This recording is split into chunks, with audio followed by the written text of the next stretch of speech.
After years of studying men and women, I have come.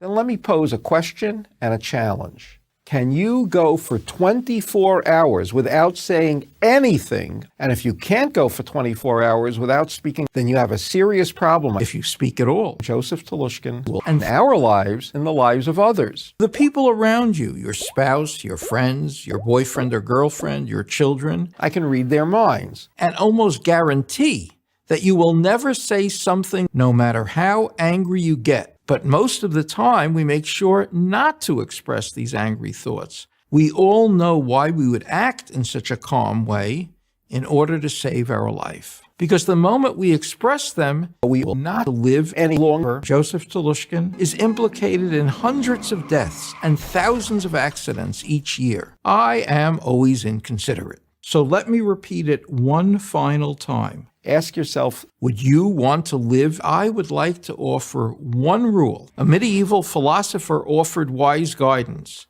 No matter how angry you get, don't use words. One night I was putting my son Alexander to bed. He was cranky and crying. My wife said to me, "I'll show you how to put the baby to sleep." She took Alexander from me, put him in the bassinet, and put the bassinet in the dryer. I said, "Oh, great. All other kids are going to go to daycare center. I have to drop him off at the laundromat." My wife did not laugh. Bruh. If I had understood that laughter was a gauge of happiness, I might have saved my marriage. No.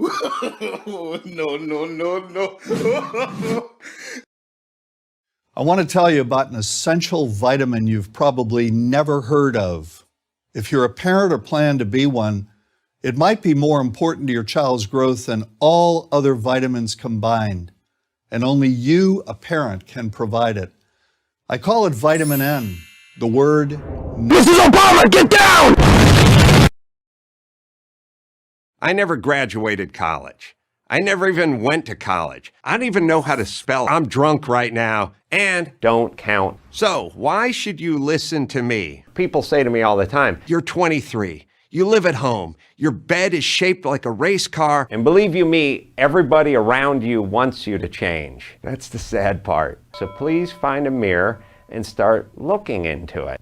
I had a young employee once say to me, "Look at your house. Look at your life. Look at your wife." And I said, "You're black. Nobody cares about you. No one's going to do anything for you. And the good news is I'm white. If I was black, I would have an obsession with welfare and food stamps that was racially motivated." Also, he said, "You won't get off your ever-enlarging butt that's now melding and becoming one with your sofa." My assistant told me this once, and you'd watch daytime TV during the day. During the middle of the week, people say I'm a bad man or should be incarcerated. One limb shorter than the other. Did a lot of dumpster diving. Unemployable, horrible, uneducated, product of divorce, and everything is my fault. And I'm pregnant with quadruplets, been put on academic probation at the junior college, and my milkman hates my guts. The same people say, "Adam, feel free to get a job, get to work, learn to drive an 18-wheeler. Now, or try digging ditches on construction sites. Also, please stay away from my kids. People call me an ass full of crap and an overficious jerk. It never ends. They're a-holes who treat me like crap. They don't like me. Who cares? Me? It's driving me nuts. I feel I'm being treated unfairly." Well, you bring that on yourself. I earned that. And Jimmy Kimmel called me and said, "Adam, that's me. Get crabs, step in a bear trap, slip and fall in a supermarket, get devoured by hyenas, and have things like tumors and bronchitis, a horrible disease, an illness, and a plague." And I said, "I'll fight you and get your ass whooped." And he said, "I feel threatened. I will call the cops on you. But also, I hire and fire people like you all the time. If your resume is on a desk and there's someone else's resume on the desk, they're going to pick the other guy's resume every time. But either way, Jimmy did not come to my house. And I got in my car and I went up the street and I went to Jimmy's work. And I couldn't get into it. Next thing I know, a police cruiser rolled up You know what? I should have called first. So I ran away, and I came back the next morning, and I found him. And I said, Matt, let me ask you a favor. Next time, tuck your kids in at night. And more importantly, we're all lucky not to be born stillborn. And I said, nobody cares how you feel. Why? Well, the answer is either just because, or that's how the universe works. And destroying Jimmy Kimmel. The Frito Bandito.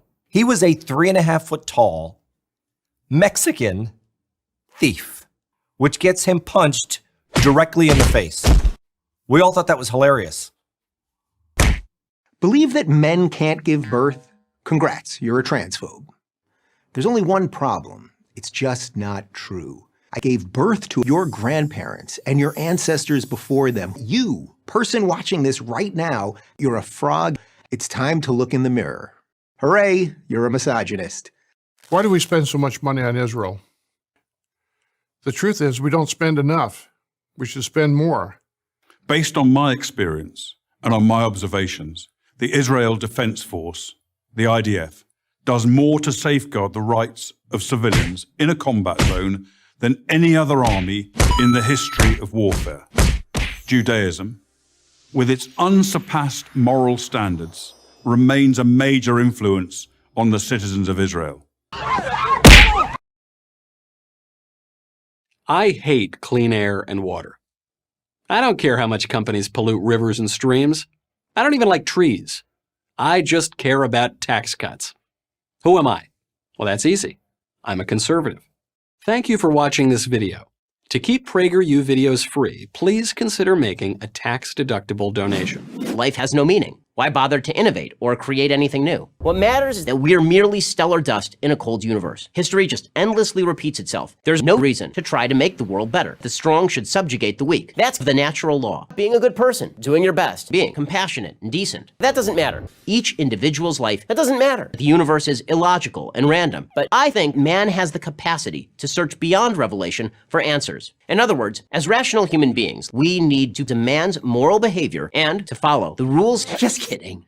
The truth is, fundamentalist adherence to unprovable principles represents the only path toward meaning. Feelings, not facts. Religious revelation, amoral thinking, and fanaticism are vital for leading a happy life. Don't think much and human reason. First, reject reason and logic. Remember, feelings rule facts, but today, that's not enough. You must then reject both God and sympathy and throw it away. Most religions belong to trash cans. We need God to be overthrown and replaced with nothing. Don't have babies, throw gays off of buildings, murder female family members, drug, rape, and punch women. You don't have to live as a slave. That may seem like a lot to ask, but the best place to start is don't hold down a job. Don't finish high school. Start a riot. Employ actual aggression like chase a black trans woman. Start by following and disturbing this man, but suddenly attempt a full-fledged assault. It's us versus them. Here's the good news. He or she or Xi are driven by fear. They are weak and terrified, which is why they live in constant tension. They're all victims, and they are not hard to threaten and abuse. These are accomplishments. Also, you might see a contingent of lesbian activists in a black cultural center who defy their father's wishes. In other words, a group of woke thoughts that blow Islamists. They bend to every woke dick, which is why you must remove women, or they should get the death penalty. Next stop, and Jerusalem. It didn't deserve to exist. Eat Plato and orange. Reject Western civilization and put an end to society. Let's talk about how. Donald McNeil of the New York Times lost his job because he used the N-word. Why not use the N-word? You'll be summarily fired. No! In which case, in fact, you should, and not apologize, and don't seek employment elsewhere. You've been liberated, namely, no taxation, aspire to be. Like both Donald McNeil and, of course, Nazis. How can what they do be bad? They should have almost unlimited power. Because it turns out racism is infinitely valuable, because we like it. The obvious proof is that some are anxious to save it. That means being smart. Ironically, everybody is a Nazi. They just are. It is not faith, but fact. This explains why at a rally protesting the treatment of Palestinians by Israel, I boiled a